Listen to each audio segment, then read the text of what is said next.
오랜 시간 인간의 삶을 지켜본 사람들이 주장하는 바가 있습니다. 사람은 결코 변하지 않는다라는 말입니다. 자기 본성을 따라 사는 것에 익숙하고 변화를 싫어하는 인간의 특성을 잘 표현하고 있는 말이라고 생각합니다만, 여러분은 어떻게 생각하십니까? 여러분도 사람은 변하지 않는다고 생각하십니까? 아니면 그럼에도 불구하고 사람은 변한다라고 생각하십니까? 이쪽도 저쪽도 답하실 수 없다면 많이는 아니어도 조금은 변할 수 있지, 이렇게 생각을 하십니까? 변한다고 생각하시면 이렇게 말씀하시고, 안 변한다고 생각하시면 이렇게 하십시오. 또 조금이라고 하면 이렇게 하셔도 됩니다. 이게 긴지 아닌지도 잘 모르는 상황이지만 오전에 일부 예배 때는 이렇게 하시는 분도 계셨습니다. 물론 변화가 쉽지 않은 것이 사실입니다. 하지만 제가 가진 확신이 있습니다. 하나님의 말씀인 성경을 읽고 듣고 지키는 자는 반드시 변한다는 것입니다. 말씀으로 세상을 창조하신 하나님께서 말씀으로 사람을 새롭게 빚으실 수 있다고 믿기 때문입니다. 사람의 변화는 항상 많은 노력과 헌신이 요구되는 과정입니다. 그래서 분명 쉬운 일이 아닙니다. 하지만 그렇다고 해서 전혀 일어나지 않는 일도 아닙니다. 더구나 예수 그리스도의 복음으로 새롭게 지으심을 입은 성도라면 늘 변화할 수 있습니다. 늘 변화하는 것이 그들의 일상입니다. 이런 변화의 능력을 힘입는 우리 세종항 식구들 다 될 수 있기를 예수님의 이름으로 축복합니다. 그리스도를 믿기 전에 죄를 지으며 살았던 에베소 교회 성도들은 그야말로 야만인과 다름이 없었습니다. 바울의 표현대로라면 그들은 하나님을 거슬러 허망한 것을 행하며 생각하고 또 하나님의 생명에서 떠나 있는 사람들이었습니다. 죄에 대하여는 무감각하고 방탕하며 자기의 욕심을 따라 사는 사람들이었습니다.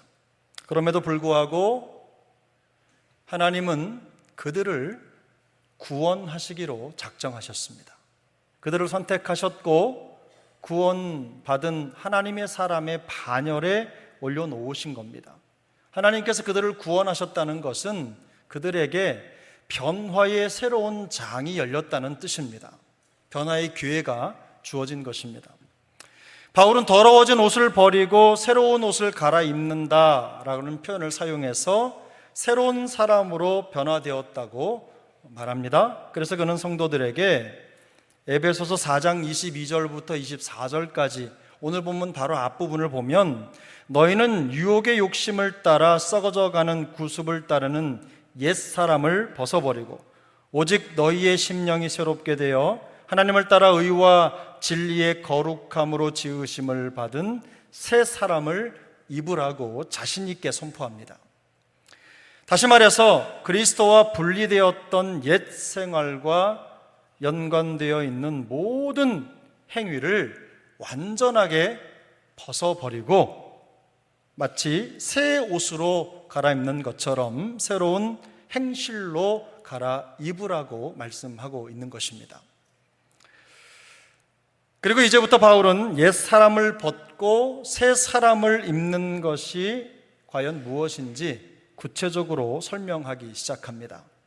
그래서 오늘 본문에는 적어도 10개의 명령어가 등장합니다. 오늘 함께 읽지는 않았지만 오늘 본문 25절부터 5장 2절까지의 본문이 한 덩어리이긴 합니다만 이 10절에 무려 13번에서 14번의 명령어가 등장합니다.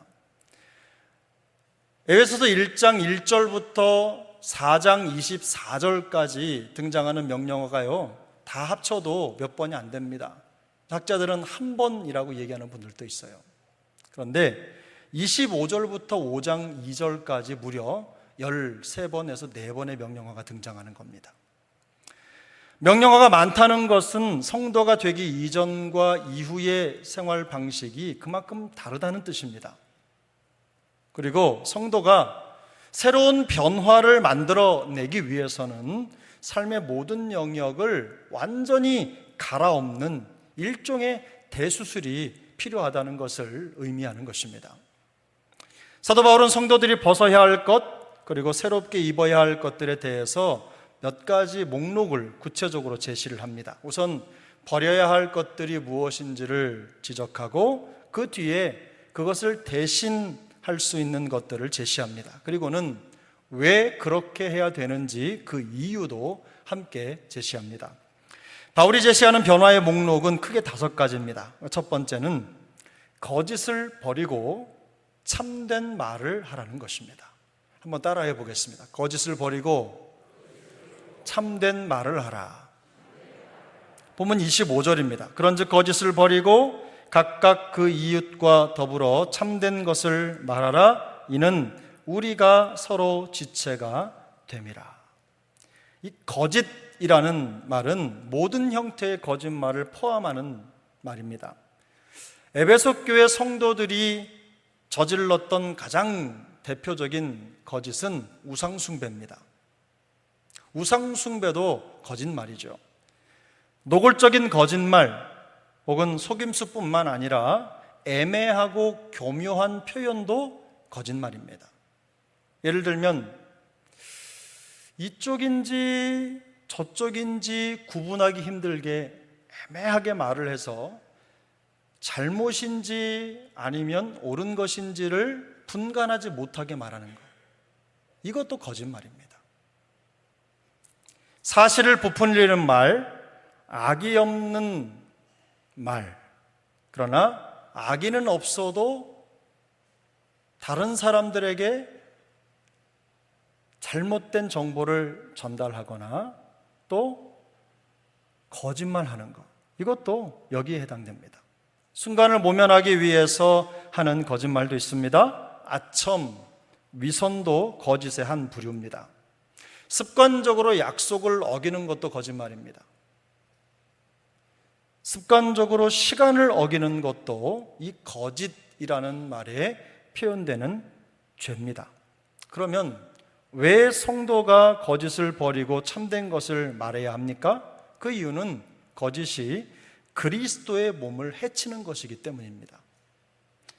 본문을 보면 이는 우리가 서로 지체가 됨이라고 말씀합니다. 이 말씀은 거짓이 단지 한 사람의 일이 아니라 공동체 전체를 오염시키고 깨뜨리는, 그래서 혼란에 빠뜨리는 것임을 시사하는 것입니다. 진실함은 그리스도의 몸된 성도의 삶에 있어서 가장 기본적인 표지입니다. 진실하다는 것은 성도에게 특별한 게 아닙니다. 하나님의 말씀을 따라가는 성도에게는 진지함은 그저 기본입니다. 진실함은 기본인 거죠. 사실 요즘처럼 거짓 정보들이 난무하는 세상도 없습니다. 거의 하루가 다르게 하루도 빠짐없이 인터넷 동영상이나 뉴스를 보면서 살아가는데요, 우리 대부분의 요즘 현대인들은요, 휴대폰이 없으면 살 수가 없지요. 이제는 잘 외웠던 전화번호도 안 외워집니다. 얘가 대신 다 기억해 주니까, 말만 하면 알려주니까 이 휴대폰에 다 들어있어요. 친구의 전화번호도, 심지어는 부모님의 전화번호도 생각이 나질 않는 거예요. 얘가 다 알려주니까. 그리고 이 안에 있는 동영상, 뉴스, 그저 계속 쳐다보는 거죠. 제가 잠깐 일이 있어서 서울에 갔는데 지하철을 타고 이동하는 동안에 제가 거짓말 요만큼도 안 보태고 10명이면 10명이 다 휴대폰을 보고 있는데 전부 다 동영상, 출처도 불명확한 동영상들 혹은 소식들을 보고 있는 거예요. 그런데 여러분, 이렇게 동영상이나 뉴스를 접하며 살아가는 현대인들은 적어도 하루에 3번 중에 1번은 거짓말을 듣는 것입니다. 통계가 나왔습니다. 심지어는 10명 중에 6명이 매일매일 거짓말 속에, 거짓 정보 속에 빠져 있다라고 말하는 통계도 있습니다. 쉽게 말해서 거짓을 먹고 마시면서 살아가는 것이죠. 심지어는 멀쩡한 사람이 죽었다는 허위 정보가 돌아다니는 것은 예사입니다. 어쩌다가 가짜나 허위가 있는 게 아닙니다. 진짜보다 조작되거나 잘못된 정보가 훨씬 더 많고, 그런 정보들이 여과 없이 유통되는 일이 비일비재합니다. 심지어 다른 사람의 사생활을 과장하고 조작하고 왜곡해서 폭로하는 것이 밥벌이인 사람들도 있어요. 그런 것들을 의도적으로 만들어서 퍼뜨려서 보게 하는 거죠. 그래서 자극적인 영상을 만들어서 조회수가 늘어나면 돈을 받는 거예요. 악입니다. 우리가 매일 만나는 광고 속에도 보면 공공연한 거짓말이 가득 들어 있어요. 뭐 이것만 먹으면 예뻐진다, 뭐 날씬해진다, 무슨 뭐 얼굴의 기미가 싹 사라진다. 그러면 다 거짓말 아닙니까? 새빨간 거짓말이죠. 이단과 신천지 같은 사이비들도 마찬가지입니다. 이런 거짓말들을 우리는 매일 듣고 살고 있는 거예요. 어느샌가 우리도 모르는 사이에 진실이 익숙하지 않는 귀가 되는 거죠. 반대로 세상이 이렇다 보니 참된 것을 말하라는 성경의 가르침을 따라 사는 것이 점점 더 쉽지 않습니다. 그러나 성경은 우리에게 이런 세상 속에서 진실을 말하는 사람으로 살아야 한다고 말씀하고 있습니다. 여기서 참된 것을 말하라 라는 표현은요, 성경의 진리를 말하는 것에 있어서 더 익숙해져야 된다는 표현입니다. 세상에 이토록 거짓이 많은 이유, 그것을 학자들은 그들이, 세상 사람들이 진리에 대해서 무관심하기 때문이라고 말하는 거예요. 교회 다니면서도 또 신앙생활 하면서도 성경이 어색한 분들이 있을 수 있어요. 예배 와서 성경을 열 때 말고는 성경을 펼치지 않는다면, 성경을 읽고 묵상하지 않는다면, 성경을 삶의 규범으로 삼고 매일 매 순간 말씀과 함께 하지 않는다면 어색할 수밖에 없습니다. 근데 성경은 우리에게 뭐라고 말씀합니까? 진리에 익숙한 삶을 살라는 겁니다. 그러므로 우리 그리스도인들, 그리스도의 몸된 교회의 지체들은 항상 진실하게 말하는 습관을 행동 규범으로 삼아야 되는 것입니다. 이런 은혜가 우리 모두에게 있기를 소망합니다. 두 번째 변화 목록은 분을 품지 말라는 것입니다. 분을 품지 말라. 한번 따라해 보겠습니다. 분을 품지 말라. 26절, 27절이죠. 분을 내어도 죄를 짓지 말며 해가 지도록 분을 품지 말고 마귀에게 틈을 주지 말라. 분을 내어도 죄를 짓지 말라는 것은요, 분노 자체를 죄라고 말하는 것이 아닙니다. 오히려 분노 자체는 죄가 아닙니다. 분노할 수 있죠. 화가 나는 일이 생기면 화를 낼 수 있는 것입니다. 죄와 불의가 신앙과 영혼을 짓밟고 우리의 믿음을 위협할 때 분노하지 않고 침묵하는 것이 죄입니다. 우리의 신앙을 위협하고 불의가 판치는 세상을 그저 보고만 있는 게 오히려 죄라는 거예요. 다만 여기서 분을 품지 말라는 말씀의 의미는 적절하지 않은 시간에 잘못된 이유로 화를 내는 것을 말하는 것입니다. 잘못되어 죄가 되는 분노의 특징이 있습니다. 그 분노, 잘못된 분노의 특징은 마음속에서 여간해서 사라지지 않는다는 거예요. 그리고 또 이 분노가 마음속에 원한으로 남습니다. 그래서 화가 나게 한 사람에게 복수하고 되갚아주고 싶은 충동을 절제하지 못하는 거예요. 예를 들면 이런 겁니다. 운전하다가 앞에 있는 사람이 갑자기 브레이크를 밟았다든지 혹은 끼어들었다든지 그러면 화가 나죠. 왜 화가 안 나겠습니까? 그것 때문에 사고가 날 수 있고 생명을 위협받았으니 화낼 수 있습니다. 그런데 거기서 끝나지 않고 그거 한번 보자. 그리고 그냥 샥샥샥 해가지고 또 보복 운전을 하는 경우도 적지 않죠. 창문을 내리고 한마디를 내뱉어야 속이 풀어지는 그런 분들이 있다면 바로 이게 죄를 품은 분노입니다. 이런 분노 사실 너무나 위험한 것인데 성경이 말씀하는 것은 이런 분노를 품지 말라는 것입니다. 분노를 해결하지 않고 계속 곱씹고 묵상하다 보면 마귀가 그 감정을 틈타서 들어오게 되는 것입니다. 분노 자체는 죄가 아니지만 분노를 품은 마음이 마귀가 틈타는 틈이 될 수가 있는 거예요. 그 사이로 들어오는 거죠. 그래서 오늘 본문에 마귀에게 틈을 주지 말라는 말씀을 하고 있는 것입니다. 해가 지지 않도록 분을 품지 말라는 것은요, 분을 낸 사람들에게 해결법을 주는 것인데 분노의 감정이 골마 터지도록 방치하지 말라는 뜻입니다. 이런 감정의 문제는요, 개인적으로 선택할 수 있는 문제이기 때문에 그렇습니다. 분노가 그저 그냥 어쩔 수 없어서 화를 내는 게 아니라 내가 화를 내야 되겠다는 것도 내 선택이라는 말입니다. 기분이나 감정이 태도가 돼서 다른 사람을 공격하게 되는 거죠. 제가 우리 아이들과 가끔 책을 같이 읽는데 우리 딸아이가 읽는 책 제목을 보니까 이런 제목이 기분이 태도가 되지 않도록, 내 기분과 감정이 태도가 돼서 다른 사람에게 그걸 표출하고 드러내는 게 그 책의 표현에 의하면 어린아이라는 것입니다. 성숙하지 않은 모습이라는 거죠. 이처럼 우리가 분노를 가지고 그 분노가 해결되지 않으면 마귀의 도구가 되기 십상입니다. 그렇기 때문에 성경은 분을 품지 말라고 말씀하는 것이고 우리 안에 있는 분노를 스스로 잘 관리하도록 인도하고 있는 것입니다. 상황에 맞고 필요한 분노라고 하더라도 우리가 생각해야 될 말씀이 있습니다. 성내기를 더디하라. 이 하나님의 말씀을 마음속에 두고 늘 분내는 것, 이 분노를 잘 다스리는 우리 모두가 될 수 있기를 소망합니다. 세 번째 변화 목록이 있습니다. 세 번째 변화 목록은 도둑질에서 돌이켜 선한 일을 하라는 것입니다.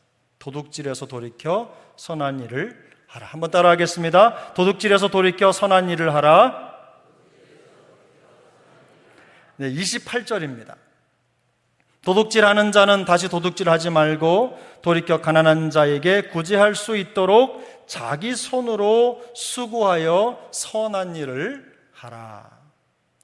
이 도둑질이라는 말은 부정적인 방법으로 이득을 취하는 것을 대표하는 표현입니다. 바울은 이 도둑이라는 극단적인 말로 당시 사회 속에 관행적으로 행해졌던, 그래서 사회에 만연한 부정과 부패를 지적하고 있는 것입니다. 남의 물건을 훔치는 것은 당연히 도둑질입니다. 그런데 일할 수 있는 능력이 있는데도 불구하고 일하지 않는 것도 도둑질입니다. 능력이 있으면서도 최선을 다하지 않는 것, 그것도 도둑질입니다. 시간을 낭비하는 것도 도둑질입니다. 일해야 할 시간에 주인의 눈을 속이는 것도 여기에 포함되는 도둑질입니다. 에베소는 항구 도시였습니다. 지금은 가보면 폐허가 됐고 물이 없지만, 바다가 없지만 예전에는 지중해 물이 거기까지 올라와서 항구였던 도시였습니다. 그래서 여러 지역에서 모였던 상인들이 많이 오가는 그런 활발한 도시였습니다. 그런 곳이다 보니 이런 도둑이라는 표현이 지시하는 게 있습니다. 그건 뭐냐면 장사하는 분들에게 필요 이상의 이득을 취하는 것, 그게 도둑질이라는 겁니다. 좋지 않은 것을 좋은 것처럼 눈속임에서 팔아서 이득을 취하는 것, 이게 바로 바울이 본 도둑질입니다. 빌린 돈을 갚지 않는 것도 마찬가지입니다. 사람의 명성, 다른 사람의 명예를 손상시키는 것도 도둑질입니다. 자원이나 재능을 남용하고 오용하는 것도 일종의 도둑질에 해당되는 것들입니다. 바울은 이런 도둑질 대신에 자기 손으로 수고하여 선한 일을 하라고 명령합니다. 열심히 일하라는 말이죠. 근데 이 열심히 일하라라는 말의 중요점이 뒤쪽에 방점이 있는데, 그것은 그 목적이 개인적인 부귀영화를 위해서가 아닙니다. 선한 일을 하기 위해서입니다. 선한 일이란 우리가 흔히 알고 있는 그런 것들이죠. 어려운 사람들을 돕는 것입니다. 다른 사람들에게 유익을 끼칠 수 있는 일들을 하는 것입니다. 성도가 부지런하며 열심히 살아야 하는 이유는 본인의 경제 자립을 위해서도 꼭 필요한 태도지만 건강한 교회를 위해서도 중요합니다. 열심히 일해서 수고한 성도들이 피땀 흘려 번 물질을 하나님 앞에 올려드리죠. 그리고 교회는 그 물질을 통해서 하나님의 역사를 이루어 가는 것입니다. 또 우리 교회 사랑하는 세종강 식구들 모두의 가정에 이 땀과 수고의 결정체가 풍성히 맺히기를 축복합니다. 그로 인해서 우리 교회도 강건한 교회가 되고 하나님의 나라 사역을 위해서 끝까지 쓰임받는 교회가 될 수 있기를 소망합니다. 네 번째 변화 목록이 있습니다. 네 번째 변화 목록은 더러운 말을 버리고 선한 말을 하라입니다. 따라해 보겠습니다. 더러운 말을 버리고 선한 말을 하라. 네, 29절입니다. 우리 29절도 함께 읽겠습니다. 무릇 더러운 말은 너희 입 밖에도 내지 말고 오직 덕을 세우는 데 소용되는 대로 선한 말을 하여 듣는 자들에게 은혜를 끼치게 하라. 이 더러운이라는 표현은요, 과거에 썩은 과일이나 상한 생선을 가리킬 때 썼던 표현입니다. 다시 말해서 더러운 말은 고약한 악취를 풍기는 상한 과일이나 생선처럼 서로를 불편하게 한다는 뜻입니다. 과일이나 생선을 상하게 하는 것에 비추어서 생각해 볼 때 더러운 말은 인간관계를 병들게 하고 상하게 합니다. 그저 돈 안 드는 말이라고 아무 말이나 툭툭 내뱉고 상처를 주는 나쁜 습관이 있는 분들도 간혹 있습니다. 반대로 돈 안 드는 말로 다른 사람들에게 행복을 주는 사람들도 있어요. 마음속에 감동을 주는 분들도 있어요. 여러분은 어느 쪽 말을 선택해서 사용하고 싶으십니까? 때로는 마음처럼 안 되는 게 말입니다. 좋은 말을 하고 싶은데 그 말이 또 비수가 되는 경우도 적지 않죠. 그래서 야고보 사도는 이런 말의 특징을 너무나 잘 알고 있었기 때문에 야고보서 3장 5절 6절에서 이와 같이 말씀합니다. 이와 같이 혀도 작은 지체로 돼 큰 것을 자랑하도다. 보라, 얼마나 작은 불이 얼마나 많은 나무를 태우는가. 6절 함께 읽습니다. 혀는 곧 불이요 불의의 세계라. 혀는 우리 지체 중에서 온 몸을 더럽히고 삶의 수레바퀴를 불사르나니 그 사르는 것이 지옥불에서 나느니라. 야고보의 말에 대한 비유가 다소 극단적으로 들리기도 합니다. 그러나 결코 과장은 아닙니다. 새치밖에 안 되는 이 혀가 내뿜는 말의 위력을 생각해 보면 몸을 더럽히고 모든 것을 태워버리는 지옥불이라는 표현을 충분히 이해할 수 있습니다. 그래서 바울은 30절에서 이 말하는 것과 관련해서 하나님의 성령을 근심하게 하지 말라고 조언합니다. 물론 이 하나님의 성령을 근심하게 하지 말라는 말이 말에만 해당되는 것은 아니지만 말에 많은 부분 연결이 되어 있습니다. 이어서 구원의 날까지 성령의 인치심을 받았다라고 말합니다. 우리가 성령의 인치심을 받아서 구원의 은혜를 누리는 게 사실입니다. 여러분 이거 믿으십니까? 하나님은 우리를 성령으로 인쳐주셨습니다. 영원한 구원을 소망으로 주신 것입니다. 이루어 주신 거예요. 그런데 구원받은 성도를 통해서 나오는 그 입의 말로 얼마든지 성령을 근심케 할 수 있다는 거예요. 성령은 하나님의 백성 안에 내주하시는 분이십니다. 성령께서 성도 안에 계시며 함께 사신다는 것은요, 성도가 성령의 뜻에 맞게 살지 못할 때 얼마든지 성령을 불편하게 할 수 있다는 뜻입니다. 딱 붙어 있기 때문에 내 감정과 상황과 내 말의 영향을 성령도 똑같이 받으시는 거예요. 이사야 선지자는 이렇게 말합니다. 이사야 63장 10절에서 그들이 반역하여 주의 성령을 근심하게 하였으므로 그가 돌이켜 그들의 대적이 되사 친히 그들을 치셨더니. 이사야 선지자는 하나님이 그의 백성들을 사랑과 자비로 구원하셨지만 그 백성들이 하나님을 반역함으로 말미암아 성령을 근심하게 했다고 추억합니다. 이 일이 여기서 끝난 게 아닙니다. 하나님께서 그들의 구원자이시고 보호자이셨는데, 그런데 돌이키셔서 그들의 대적이 되신 겁니다. 이스라엘 역사를 읽어보면요, 전쟁에서 죽거나 병들어 죽고 이런 사람들보다요, 하나님께 대적해서 그 반역으로 말미암아 하나님의 심판을 받아 죽은 사람이 훨씬 더 많습니다. 시편 기자도 마찬가지입니다. 시편 78편 40절을 보면 그들이 광야에서 그에게 반항하며 사막에서 그를 슬프게 함이 몇 번인가 라고 한탄을 합니다. 은혜를 주시고 이끌어 주시고 생명을 주시고 도와주시는 하나님에 대해서 인간이 끊임없이 반역하고 죄를 범한다는 뜻입니다. 그런 일들이 하나님을, 성령을 근심케 한다는 말입니다. 바울은 여기에 똑같이 하나님의 성령을 근심하게 하지 말라는 말씀을 덧붙였습니다. 바울이 이런 말을 하는 이유는 당시 교회 성도들이 비슷한 상황에 놓여 있었기 때문입니다. 그들이 말과 행동으로 하나님께 반역하면서 구원의 은혜와 사랑을 입은 자로서 합당하게 살지 못할 위험을 가지고 있었다는 뜻입니다. 여러분, 우리는 어떻습니까? 구원받은 하나님의 백성으로 이제 교회 안에서 예배하며 하나님의 자녀로 살아가면서 혹시 이렇게 말과 행동으로 하나님의 성령을 근심케 하는 일을 하고 있지는 않는지 한번 돌아볼 일입니다.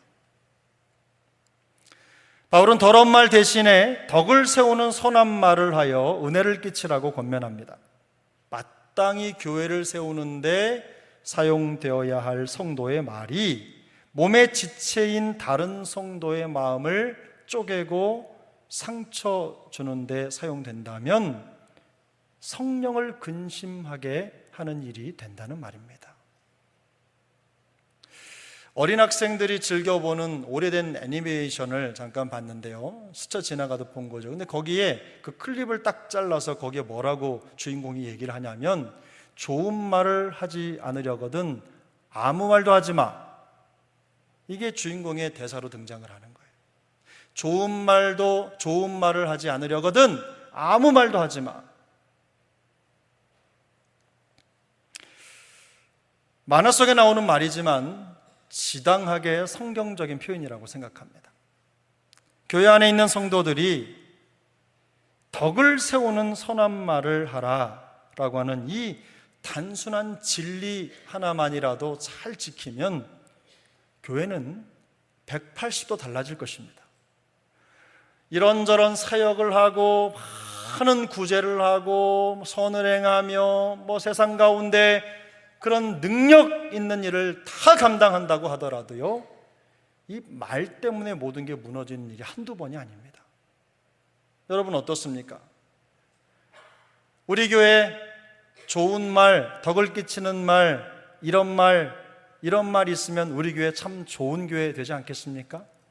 행복한 교회 되지 않겠습니까? 어디 사역하다 지쳐서 쓰러지는 사람들이 있습니까?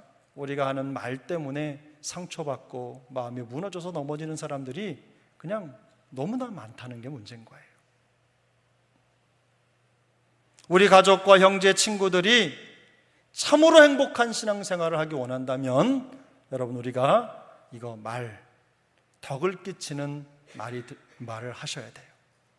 여기 은혜를 끼치라, 이 말은 뭐냐면 은혜의 통로가 되라, 이런 표현입니다.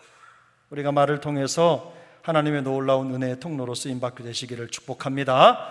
마지막 5번째 변화의 목록은 미워하는 태도를 버리고 친절한 태도를 가지라입니다. 우리 따라 해보겠습니다. 미워하는 태도를 버리고 친절한 태도를 가지라. 본문 31절 32절 말씀입니다. 너희는 모든 악독과 노함과 분냄과 떠드는 것과 비방하는 것을 모든 악의와 함께 버리고 서로 친절하게 하며 불쌍히 여기며 서로 용서하기를 하나님이 그리스도 안에서 너희를 용서하심과 같이 하라. 아멘. 바울은 먼저 악독과 노함과 분냄과 떠드는 것과 비방하는 것을 모든 악의와 함께 버리라고 말합니다. 악독은 원한을 품고 화해를 거부하는 태도입니다. 노함은 좀처럼 가라앉지 않는 뿌리 깊은 분노를 말하는 것입니다. 분냄이라고 하는 것은 사소한 일에도 자꾸 폭발하는 감정입니다. 감정의 수심이 낮기 때문에 조금만 바람을 불어도 흔들리는 거죠. 그래서 분이 나는 거예요. 떠드는 것은 화평을 깨고 혼란을 야기하는 큰 목소리입니다. 목소리가 커서 목소리가 아니라 그저 말 한마디만 하면 그냥 화평을 깨는 말을 하는 분들이 계시죠. 그런 목소리를 말하는 거예요. 비방은 험담하며 다른 사람을 깎아내리는 것입니다. 악의는 의도적으로 다른 사람에게 피해를 주는 악행입니다. 이런 것들을 버리라는 것입니다. 그 대신 친절하게 하며 불쌍히 여기며 서로 용서하라고 권면합니다. 친절은 하나님이 우리를 은혜로 대하셨듯이 다른 사람에게 은혜를 베푸는 거예요. 불쌍히 여김은 성령께서 우리를 위로해 주시듯이 어려움에 처하고 상처 입은 영혼들을 위로하고 돌봐주는 것입니다. 용서는 예수 그리스도께서 우리를 용서해 주셨듯이 다른 사람들의 잘못을 용서하고 화해를 청하는 것입니다. 그리고 우리가 이렇게 해야 되는 이유는 하나님이 그리스도 안에서 우리에게 이렇게 해 주셨기 때문입니다. 우리가 그런 사랑을 받은 사람이라는 뜻입니다. 이제 말씀의 결론을 내려보겠습니다. 바울은 에베소 성도들에게 참된 것을 말하고 분을 품지 말며 부지런히 열심을 품고 살라고 명령합니다. 덕을 끼치는 선한 말로 은혜의 통로가 되고 친절과 사랑과 용서를 실천하면서 살 것을 명령합니다. 이 모든 권리들을 간략하게 정리를 해보면 세 가지입니다. 말과 생각과 행동입니다. 다시 말해서 우리의 말과 생각과 행동에 복음의 흔적이 나타나도록 하라는 뜻입니다. 과거 예수 믿기 전에 가졌던 죄와 세상에 최적화되었던 삶의 방식을 모두 치워버리고 그 대신에 성령께서 말씀을 통해 주시는 새로운 삶의 방식을 자신의 삶에 적용하면서 살라는 것입니다. 진실하고 덕스러운 말과 생각의 본보기가 되라는 말입니다. 선하고 의로운 행동의 본보기가 되라는 말씀입니다. 바울은 성도의 구체적인 삶에 대한 권면을 시작하는 본문 25절을 그런즉이라는 말로 시작합니다. 여러분 25절 한번 보십시오. 그런즉이라는 말이 제일 먼저 등장하지요. 근데 이 그런즉이라는 표현은요, 성도가 이미 새 사람이 되었다라는 신호탄입니다. 성도가 이미 새 사람을 입었다라는 것을 알려주는 신호기와 같은 표현이에요. 앞으로 새로워질 것이 아니라 이미 새 사람을 입었다는 표시입니다. 그래서 바울은 성도들을 향해서 새로운 피조물이라고 선언합니다. 고린도후서 5장 17절입니다. 그런즉 누구든지 그리스도 안에 있으면 새로운 피조물이라. 이전 것은 지나갔으니 보라 새 것이 되었도다. 할렐루야. 같이 읽어보겠습니다. 그런즉 누구든지 그리스도 안에 있으면 새로운 피조물이라. 이전 것은 지나갔으니 보라 새 것이 되었도다. 앞으로 이렇게 될 것이라고 말하는 게 아니라 이미 그렇게 이루어졌다는 것입니다. 새로운 피조물이 되었다는 거예요. 성도는 그리스도를 통해서 이미 새로운 존재가 되었다는 말씀입니다.